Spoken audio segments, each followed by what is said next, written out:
Vamos lá, pessoal, continuar a resolução do nosso simulado número 1. Parei no vídeo passado na questão de número 4, vamos então recomeçar da questão de número 5. Em relação à Seguridade Social, analise as proposições abaixo e responda. Olha aí, o item de número 1. O princípio da anterioridade em matéria de contribuições sociais dispõe que as contribuições não podem ser exigidas no mesmo exercício financeiro em que haja sido publicada a lei que as instituiu ou majorou. Isso está errado. Em relação às contribuições de Seguridade Social, vale o chamado princípio da anterioridade nonagesimal, ou seja, a contribuição ela já pode ser exigida desde que exista um intervalo mínimo de 90 dias entre a publicação da lei e a exigência da contribuição. A exigência, portanto, pode ser feita ainda no mesmo ano em que se deu a publicação da lei, desde que respeitado esse intervalo mínimo de 90 dias. Tá certo? Olha aí o item número 2. A Constituição da República estabelece que a receita da Seguridade Social deve constar de um orçamento próprio, verdade, distinto daquele previsto para os poderes da União, dos Estados, do DF e dos municípios. Verdade, a Constituição estabelece que deve haver um orçamento da Seguridade Social. As receitas da Seguridade Social devem constar desse orçamento, tá certo? Questão de número 3.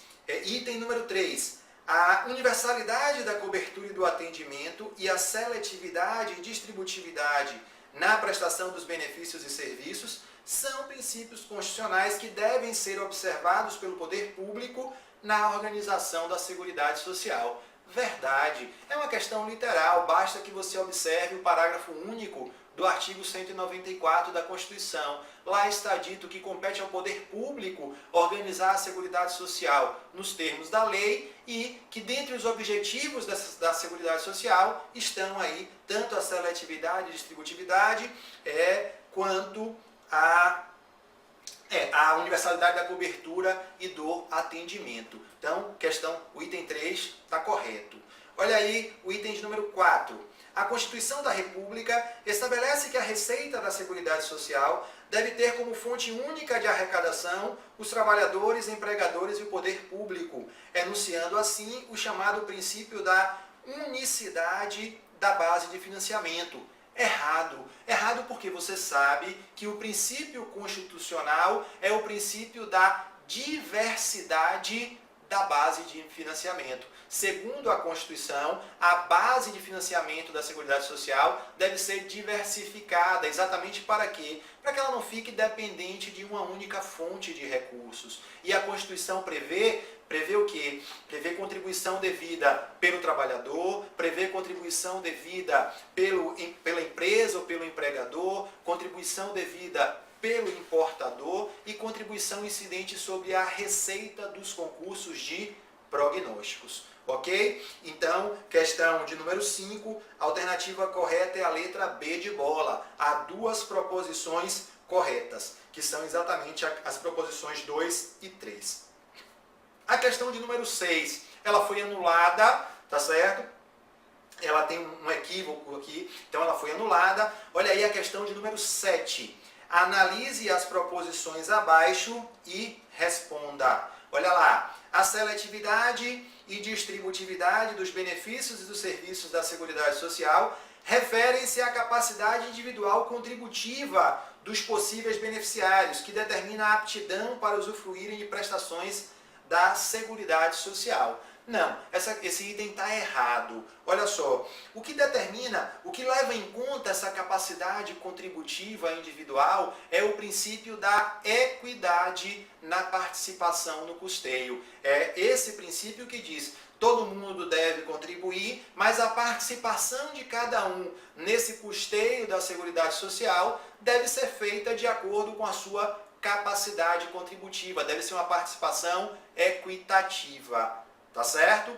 Vamos lá. No caso do princípio da seletividade e distributividade, ele obriga que exista o quê? Que exista uma compatibilização do plano de benefícios oferecido com a possibilidade econômica do sistema. E para isso, o princípio da seletividade e distributividade determina o quê? Determina que se atenda às necessidades mais essenciais, as necessidades daqueles que efetivamente estão em uma situação de fragilidade, ou seja, vamos priorizar o atendimento daquelas pessoas que mais necessitam, tá certo? Então esse inciso 1 tá errado.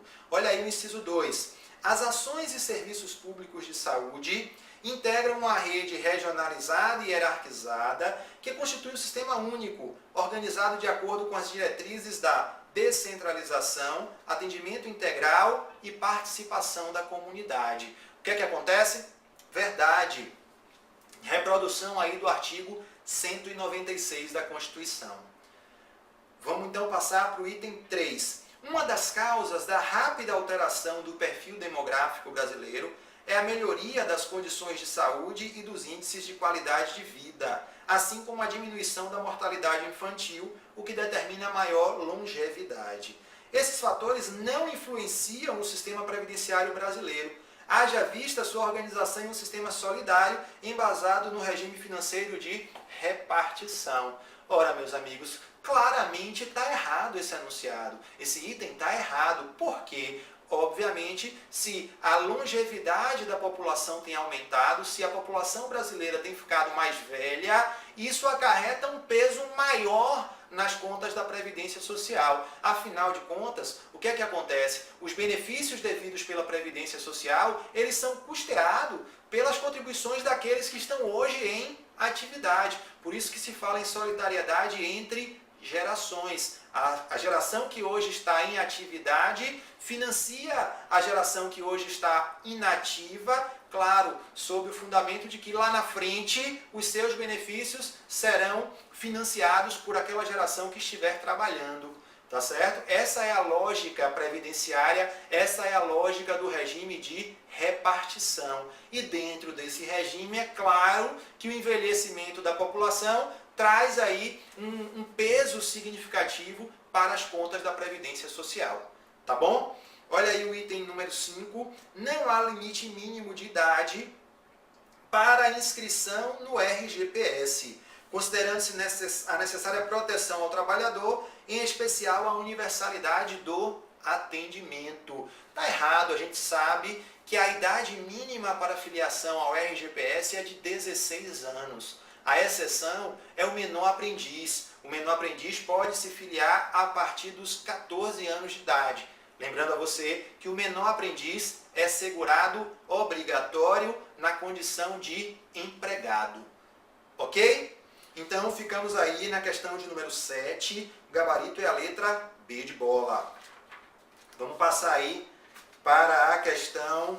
A questão de número 8, ela já foi comentada pelo professor Ítalo, então não vou passar por ela. Olha lá, vamos para a questão de número 9.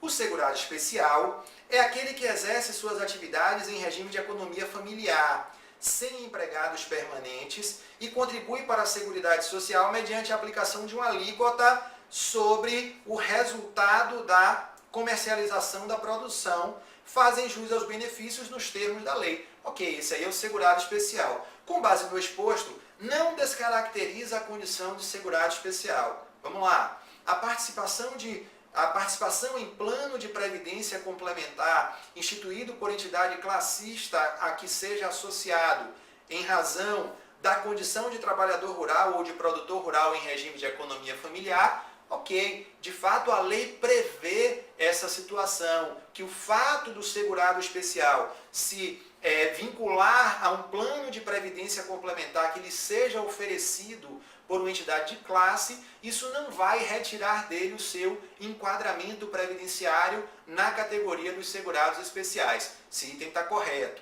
Olha aí o item 2. Ser beneficiário ou fazer parte de grupo familiar que tem algum componente que seja beneficiário de programa assistencial oficial de governo. Então, esse item também está correto. O fato do segurado especial ou de algum membro do seu grupo familiar receber, por exemplo, um Bolsa Família, tá? Receber, por exemplo, um BPC Loas, isso não vai retirar dele o seu enquadramento como segurado especial. Tá certo? Itens 1 e 2 corretos. Olha aí o item de número 3. a utilização pelo próprio grupo familiar na exploração da atividade de processo de beneficiamento. Até aí está certo, essa situação está prevista na lei, tá certo? O fato do segurado especial fazer algum tipo de beneficiamento do seu produto rural, isso não vai retirar dele o seu enquadramento como segurado especial. Mas essa última partezinha aqui, a venda de grãos, isso não está previsto na legislação e por isso esse item 3 foi considerado errado. Temos aqui uma questão bastante literal, explora ali realmente a letra da lei. O que mais? Olha aí o item 4.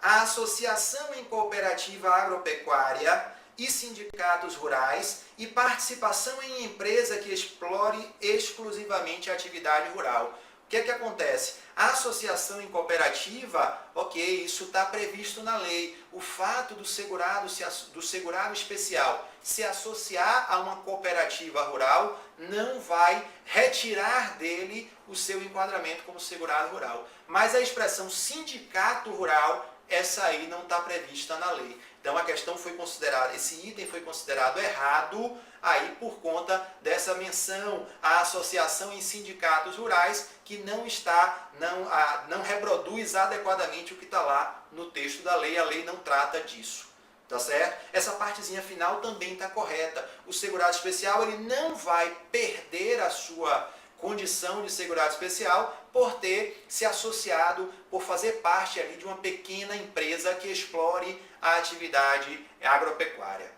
Ok? Então ficamos aí com a questão de número 9. O gabarito é exatamente a letra C. Vamos fazer rapidinho aqui a questão de número 10. Olha lá. Não é segurado obrigatório da Previdência Social. Então, o ministro de confissão religiosa e o membro de instituto de vida consagrada, de congregação ou de ordem religiosa. Letra A está errada. Por quê? Porque esse ministro de confissão religiosa, esse membro de instituto de vida consagrada, eles são segurados obrigatórios na categoria de contribuintes individuais. Ok? Vamos lá.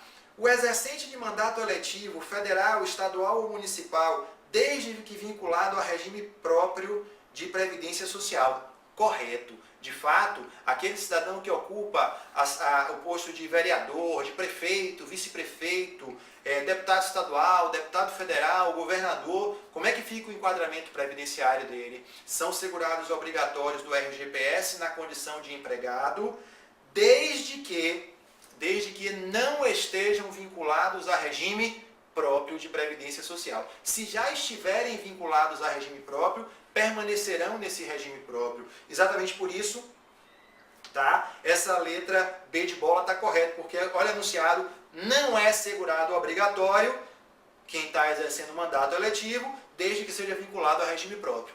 Correto. Então, gabarito aí ficou sendo a letra B de bola. Vamos ver as demais alternativas. Pessoa física que exerce por conta própria atividade econômica de natureza urbana com fins lucrativos ou não. Esse cidadão é segurado obrigatório, ele é um contribuinte individual. O brasileiro ou estrangeiro domiciliado e contratado no Brasil para trabalhar como empregado em sucursal ou agência de empresa nacional no exterior. Então, olha lá, brasileiro ou estrangeiro, domiciliado e contratado no Brasil para trabalhar no exterior em uma sucursal de uma empresa nacional. Ele é segurado obrigatório na condição de empregado. Tá certo? Então, gabarito aí é letra B de bola. Questão 10, B de bola. Vou parar esse vídeo por aqui, daqui a pouquinho eu volto e aí a gente faz o nosso último bloco com a resolução das últimas questões.